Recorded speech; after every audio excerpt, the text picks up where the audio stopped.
شہر میں مزدور جیسا در بدر کوئی نہیں، شہر میں مزدور جیسا در بدر کوئی نہیں، جس نے سب کے گھر بنائے اس کا گھر کوئی نہیں۔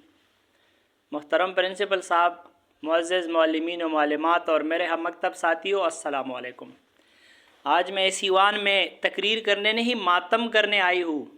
آج 1 مئی ہے، مزدوروں کا عالمی دن۔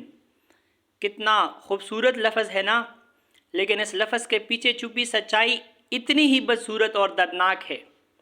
میں اس طبقے کی وکالت کرنے آئی ہوں جس کی پوری زندگی ایک طویل آہ اور ایک بے بس فریاد ہے۔ جناب والا، کیا آپ نے کبھی ان ہاتھوں کو دیکھا ہے جن کی لکیریں مشقت کی دھوپ میں جل کر مٹ چکی ہے؟ یہ وہ ہاتھ ہے جو تاج محل تو بنا سکتے ہیں لیکن اپنے لیے ایک جھونپڑی تک میسر نہیں۔ یہ وہ مائیں ہیں جن کی چھاتیوں میں ممتا کا دودھ غربت کی فاقہ کشی سے خشک ہو چکا ہے۔ یہ وہ باپ ہے جو شام کو گھر لوٹتے وقت اپنے بچوں سے نظریں نہیں ملا پاتے کیونکہ ان کی جیب میں کھلونے تو کیا، سوکھی روٹی کے پیسے تک نہیں ہوتے۔ شاعر مشرق علامہ محمد اقبال نے کیا خوب کہا تھا کہ تو قادر و عادل ہے، تو قادر و عادل ہے، مگر تیرے جہاں میں ہے تلخ بہت بندے مزدور کے اوقات۔ ساتھیوں، ہم جس عمارت میں بیٹھے ہیں اس کی ہر اینٹ کسی مزدور کے خون جگر سے سرخ ہے۔ شہر کی سڑکوں پر جو تارکول بچا ہے وہ کسی بے بس انسان کے پگھلے ہوئے خوابوں کی سیاہی ہے۔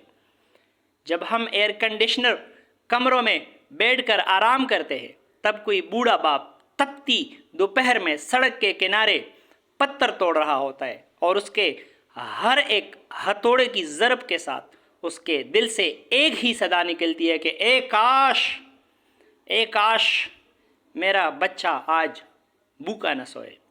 نیند آئے گی بلا کیسے اسے شام کے بعد، روٹیاں بھی نہ میسر ہو جسے کام کے بعد۔ ساتھیوں، آج کا دن جشن کا نہیں، ندامت کا دن ہے۔ ہم ان کے نام کی تعطیل تو مناتے ہیں مگر ان کے پیٹ کی آگ نہیں بجھاتے۔ کیا ہمیں یاد ہے کہ پچھلی سردیوں میں کتنے مزدور کھلے آسمان تلے ٹٹر کر مر گئے؟ کیا ہمیں خبر ہے کہ کتنے معصوم بچے اسکول جانے کی بجائے گیراجوں میں زندگی کی دھول چاٹ رہے ہیں؟ خدا کے لیے سوچئے، اگر ان مزدوروں کے پاؤں کی بیڑیاں ٹوٹ گئی اور ان کی آہ و زاری ایک طوفان بن گئی تو ہمارے یہ بلند و بالا ایوان ریت کی دیوار ثابت ہوں گے۔ بقول شاعر، شہر میں مزدور جیسا در بدر کوئی نہیں، جس نے سب کے گھر بنائے اس کا گھر کوئی نہیں۔ آئیے آج وعدہ کرتے ہیں کہ ہم صرف تقریریں نہیں کریں گے بلکہ اس طبقے کا سہارا بنیں گے جس کے دم سے اس کائنات کا پہیہ چل رہا ہے۔